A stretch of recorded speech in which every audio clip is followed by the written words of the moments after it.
So you're playing Mata Hari? What does that involve? I think it's just about expressing yourself freely. A certain individuality. I mean, she was just one of a kind, a complete original for her time.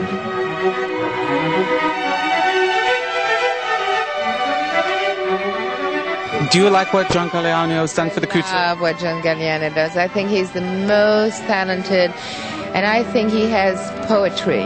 A lot of people try to do outrageous things, but John really, I think, loves women, has a wonderful, wonderful sense of what a woman should be, is, and he makes you dream, and he's really talented, and he's by far the biggest talent today.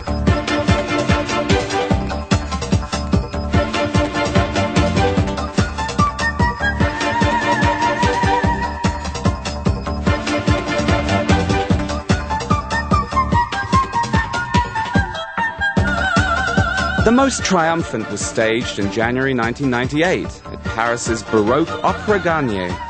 The muse of the collection was the turn-of-the-century eccentric Marchesa Casati. But Galliano and his set designer Michael Howells also drew on Sergei Diaghilev's immortal Ballet Russe as inspiration for a vision of Edwardian luxury that seemed filtered through an opium haze.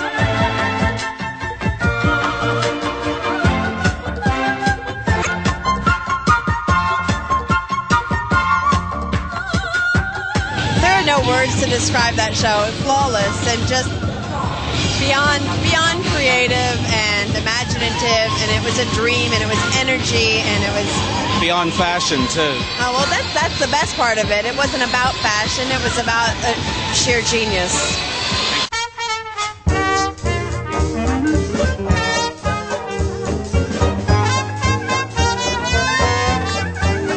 And all the time, Galliano was mounting productions of a similar extravagance and complexity for his own label.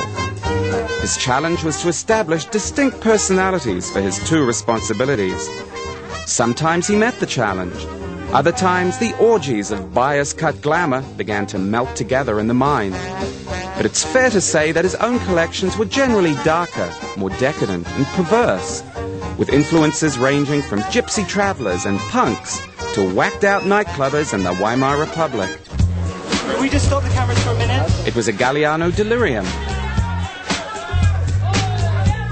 Celebrities celebrated him on both sides of the Atlantic. He also received the prestigious International Designer of the Year award from the Council of Fashion Designers of America.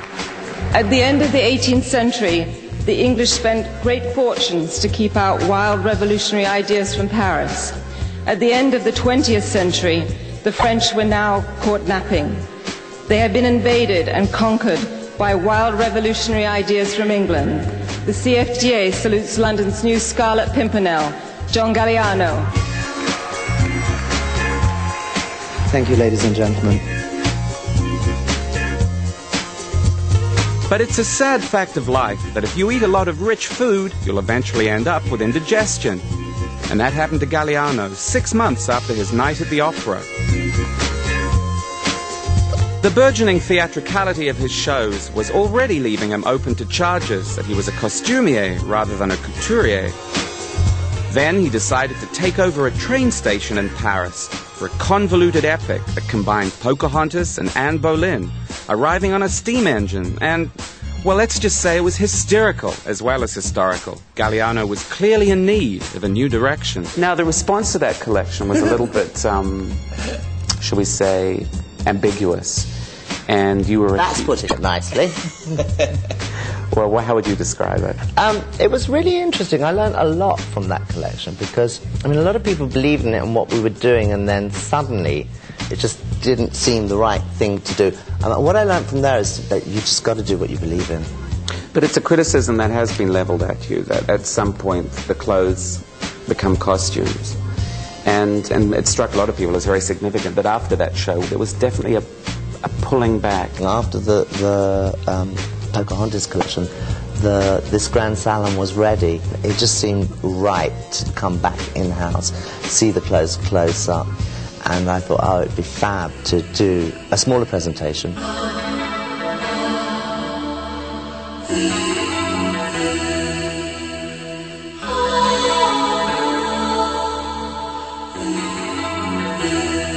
I think they're like, there's two forces at work. You have this extravagant imagination of John Galliano, and you have a commercial house that really, a great design commercial house, but Dior still wants to sell stuff. It's an odd balance. It's like, okay, do stuff, but we got to sell lipstick.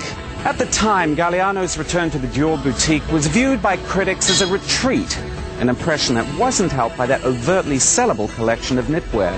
But hindsight is usually much kinder than critics. Now we can see the move as the assertion of a commercial savvy that was as much of a surprise from Galliano as his previous extravagances.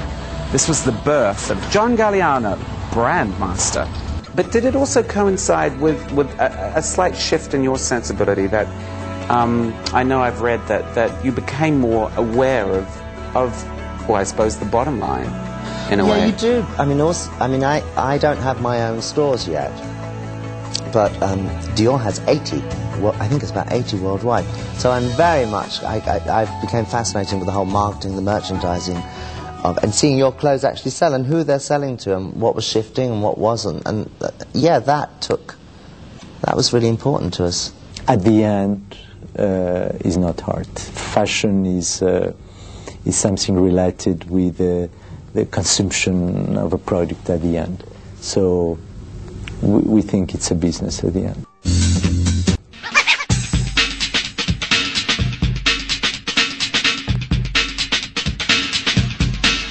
The new collections and me being involved with the advertising has brought in a great new clientele. She was average 50, she's now 25. And she's spending. And she's spending.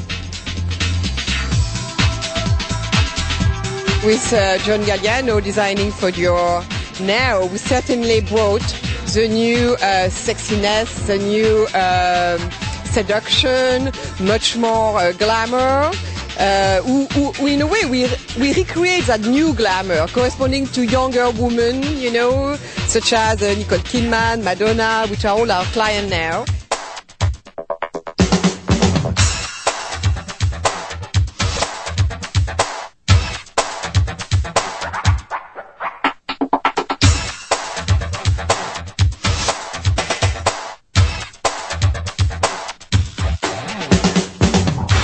Madness, decadence, delirium.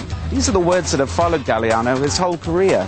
You could say that they're the downside of an addiction to beauty. And John Galliano is nothing if not one of fashion's great obsessive compulsives. But it takes a rare kind of discipline to make it work the way he has. You can see that in his transformed appearance. It's nothing less than an iron will finding physical expression. Any morning you might see him pounding along these streets with his personal trainer.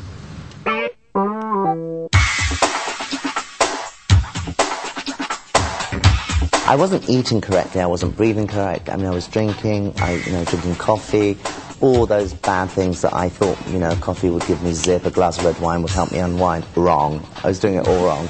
So I started training, and first of all I got really hooked because it was just that precious time on my own with my trainer, whether it was running for an hour and a half, or I'd just be concentrating on my breathing.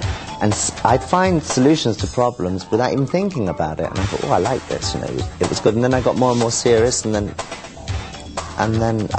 it's more for vitality. I'm more positive, I've got more energy. I can give people a good run for their money. You were fantastic.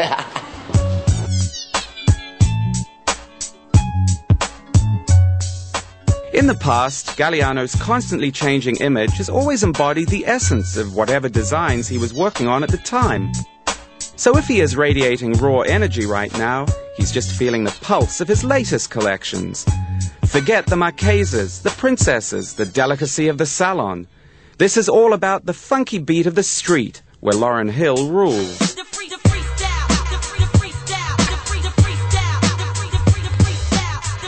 Since he renewed his contract with LVMH in April 1999, Galliano's work for Dior and for himself has had a bristling